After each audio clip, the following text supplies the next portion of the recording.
Hello, welcome to News Roundup, where we bring you highlights and key stories. I am Dominion Adeyanju. First, the headlines. Nigeria approves 4 trillion naira debt refinancing plan in electricity sector. Governor Dido flags of construction of 12.5-kilometer Unosi-Odonto Ogigiri Road in Ajokuta. Fulham manager speaks on his disappointment with club's lack of transfer activity. Now the news in details. In a bold move aimed at reviving investor confidence and boosting electricity supply, the Nigerian government has approved 4 trillion naira debt refinancing plan for the country's power sector. The plan, backed by President Bola Ahmed Tinubu and announced by Finance Minister Wale Edun, targets long-standing debt owed to power generation companies covering the period from 2015 to 2023. The refinancing process, expected to unfold over the next 3 to 4 weeks, will involve the issuance of bonds and other structured financial instruments. The government says the move is part of a broader strategy to ensure a stable, sustainable power supply and attract new investment into Nigeria's energy landscape.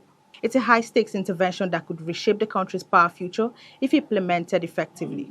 Moving on, Kogi State Governor Ahmed Usman Ududu has flagged off construction of the 12.5-kilometer Unosi-Odonto Ogigiri Rural Road in a major boost to rural infrastructure and agricultural development in the state. The project, which is executed under the Rural Access and Agricultural Marketing Project RAMP, is set to transform transportation and improve access to farmlands, markets, schools, health centers, and other critical social infrastructure for communities along the road corridor. Speaking at the flag-off ceremony in Ogigiri, Governor Odido restates commitment to inclusive development through policies and projects that prioritize agriculture, access to markets, healthcare, educational institutions, and other social services for underserved communities. The governor noted that the Unosi-Odonto Ogigiri Road, once completed, will provide all year-round access, significantly reducing travel time and transportation costs for rural dwellers. This corridor, which is in the agricultural heartland of Ajakuta local government, holds strategic significance. It links clusters of farming communities that contribute greatly to our state food security. For years, these communities have faced isolation from markets, social services, and economic opportunities, especially during the rainy season. Today marks the beginning of an end to their transportation challenges. Earlier, the Commissioner for Rural and Energy Development, Engineer Mohammed Abdul Muttalib, emphasized the strategic value of the project, describing it as a vital link between farm clusters that would drive food security and strengthen economic trust across the state. This project is a bold step toward unlocking the vast agricultural and economical potential of our rural communities. Driven by His Excellency, visionary leadership, the Unosi-Odonto Ogigiri route will serve as a vital link between farm clusters, settlement, and essential services. The National Coordinator of RAMP, Engineer Aminu Bodinga, affirmed that the initiative aligns with the development priorities of President Bola Ahmed Tinubu and Governor Dido, noting that Kogi State is set to receive a further boost in its road infrastructure with up to 1,500 kilometers of road construction under the partnership of the present administration. He emphasized that residents along the road corridors will be trained in routine road maintenance as part of the administration's broader efforts to uplift grassroots communities and improve livelihoods across the country. The Federal Project Management of the Rural Access and Agricultural Marketing Project has signed a contract with international labor organizations that are going to support us in organizing the people living across the road corridors into community maintenance gang. We'll train them, we'll provide all the necessary equipment for them, we'll make sure that they understand these roads are for them, and we pay stipend amount of money for them to provide routine maintenance, while annual mechanized maintenance will continue to be contracted out to ensure that these roads live to the design life.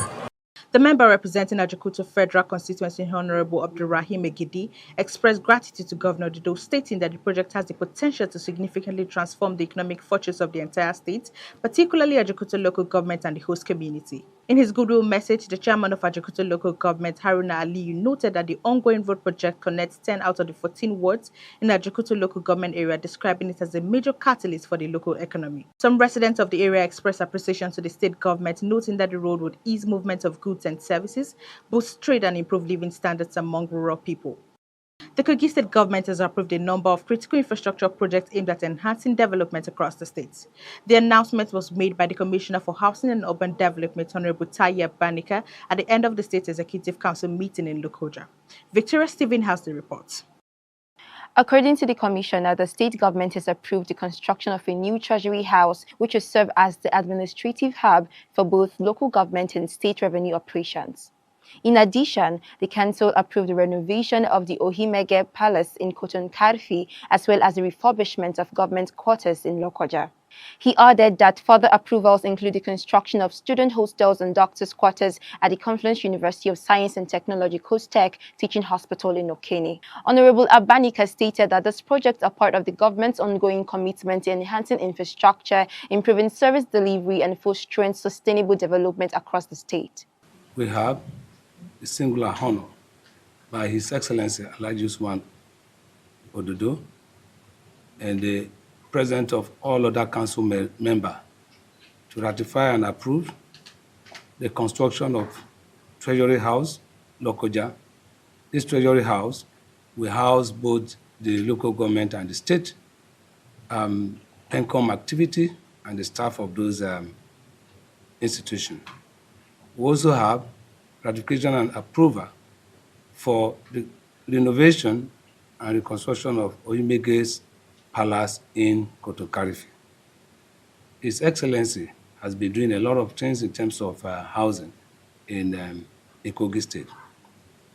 In some of our institutions in the state, the governor has also ratified and approved the construction of students' hostel at Confluence University of Science and Technology Teaching Hospital Okene, as well as doctors' quarter at the same teaching hospital in Okene. Recall that the state government had previously approved and awarded contracts for the comprehensive upgrade of facilities at the Prince Abubakar Audu University Ayingba and Kogi State University Kaba. The projects include the construction of new classrooms, a library complex, a multi-purpose medical laboratory, consultant offices, and the renovation of the existing clinical laboratory at the university's teaching hospital. The state government had earlier awarded contracts for the construction of infrastructure facilities at the Kogi State University, Kaba, worth over 12 billion naira. Victoria Stephen, Luga TV News. The news roundup is coming to you on Luga TV. We'll be back shortly. Stay with us. When the world shifts, we are there. From Kogi to the global stage. Hello, welcome to News Roundup, where we bring you highlights and key stories. I'm Sherifat Ibrahim. Every headline, every heartbeat, every victory. News Roundup delivers the stories that shape our lives. Not just the news, but the pulse of now. Politics, people, power plays, and the passion of sport. All brought to you with speed, accuracy, and unmatched clarity. Fast, fearless, and unfiltered. News Roundup every weekend, every story. Only on Luga TV.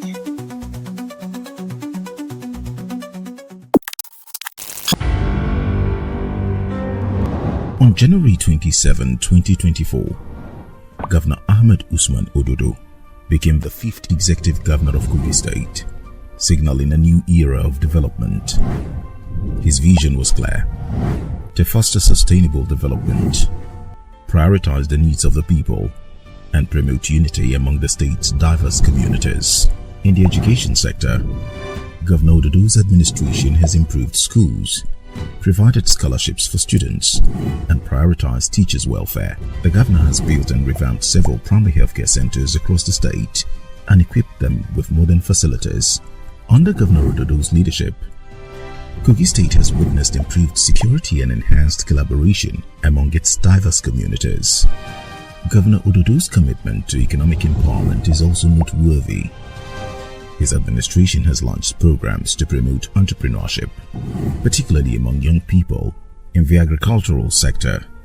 His administration has boosted food security by providing modern farming tools, fertilizers, and support for smallholder farmers.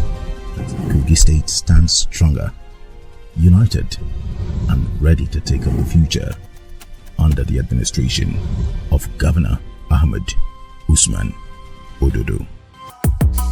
When the world changes by the hour, You need a news that keeps pace. Hello and welcome to News on Local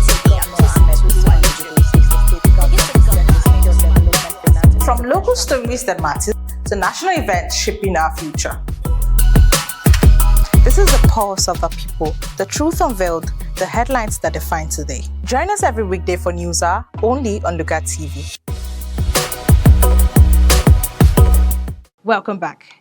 Kogi State Governor Ahmed Usman Ododo has approved the reappointment of Mariam Abedo as the Director General of the Kogi State Pension Commission, PENCOM. The appointment was conveyed in a letter by the Secretary to the Government of Kogi State, Dr. Folashade Arike Ayoade.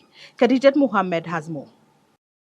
According to the statement, the governor says the reappointment is in recognition of outstanding performance and reform-driven leadership in the state's pension administration, and urged her to sustain ongoing reforms in pension administration and continue to deliver initiatives that will improve the welfare of the pensioners in the state. Governor Dodo also noted that his administration will keep pensioners' welfare as top priority, stressing that those who have served the state deserve to retire with dignity and peace of mind. He assured that the government will continue to back State's Pension Commission with the resources and support required to run a fair, transparent, and efficient pension administration in the state. Mrs. Abedo, who was first appointed in August 2020, has been widely commended for steering the commissions through significant milestones, including the ongoing clearance of gratuity arrears dating back to 2002 and the consistent payment of monthly benefits to pensioners without delay. The PENCOM boss expressed gratitude to Governor Dodo for the confidence reposed in her, pledging to consolidate on the gains of her first term in office. She further commended Governor Dodo for his strong support for pensioners' welfare, noting that the regular release of gratuity payments and other ongoing reforms will see Kogi State emerge as a model for efficient pension fund administration in Nigeria. Khadijat Mohammed, Lugat TV News.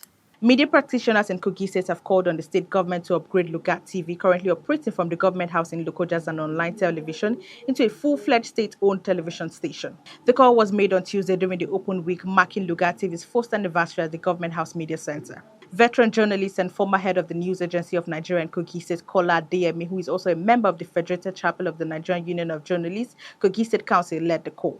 He commended the special advisor to the governor on media, Ismaila Issa, for his pivotal role in establishing and managing the TV outfit, noting that Lugat TV has emerged as a major force in the nation's media landscape, particularly for its comprehensive coverage of activities of the Kogi State government. Adeyemi emphasized the necessity for government to upgrade the station status to enable it to reach a wider audience and effectively promote the positive development in the state under Governor Ahmed Usman Ododo. You have brought your knowledge, your experience to work with the Kogi State government, and the result is what I'm saying now. The state government can as well leverage on this to have their own television station. There is no need for them to go further, to start looking for something that is not missing. This is already a state-owned TV station. Similarly, Chairman Nigerian Union of Journalists Ademu Seidu, represented by the Vice Chairman Ibrahim Obansa, praised the team for their dedication as well as Lugat TV's critical role in telling the story of Kogi State while providing a platform for young journalists to grow and thrive. He noted that an upgrade will further support these efforts and contribute to the state's overall development.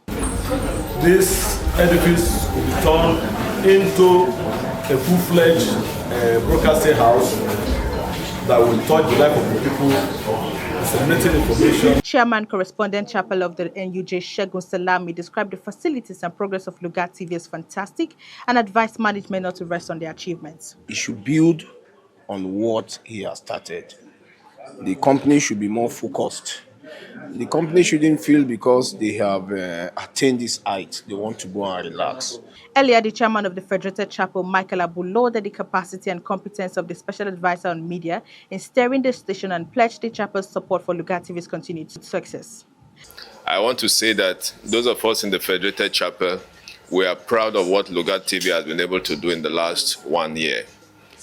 This has only indicated that we have potentials. All we are waiting for is to give them the opportunity and they will excel. Chairperson Nigeria Association of Women Journalists, Nawaj Stella Edoka, commended the platform for its achievements within 1 year, describing it as a proud asset to the media community in Kogi State. Responding, the special advisor on media to the governor, Ismaila Issa, thanked the journalists for their encouragement and reaffirmed the station's commitment to being the voice of the people of Kogi State. Issa emphasized that he will continue to rely on the collaboration of journalists across Kogi State and beyond to always tell the story better in view of their experience and reach of their respective media platforms. And on sports, Newcastle United have secured the signing of Jacob Ramsey from Aston Villa in a £40 million deal. The 22-year-old midfielder has penned a 5-year contract, becoming the latest high-profile addition to an increasingly formidable squad. Ramsey joins Aaron Ramsdale and Antonio Langa in what's shaping up to be a strong summer window for Newcastle, signaling their clear intent for the season ahead. Meanwhile, Aston Villa's decision to sell is widely seen as a move to stay within financial fair play regulations, yet another twist in the ongoing balancing act many clubs now face. Over in West London, Fulham manager Marco Silva isn't hiding his disappointment with the club's lack of transfer activity. With just one signing through the door so far, Silva has described the club's approach as too passive. As the transfer window ticks down, Fulham may be forced into late business to bolster what is currently a teen squad. Silva has made it clear the club cannot afford to drift, especially not in the Premier League. And that's it on this week's episode of News Roundup. Until next week, I am Dominion Adeonjo. Thank you for staying with us.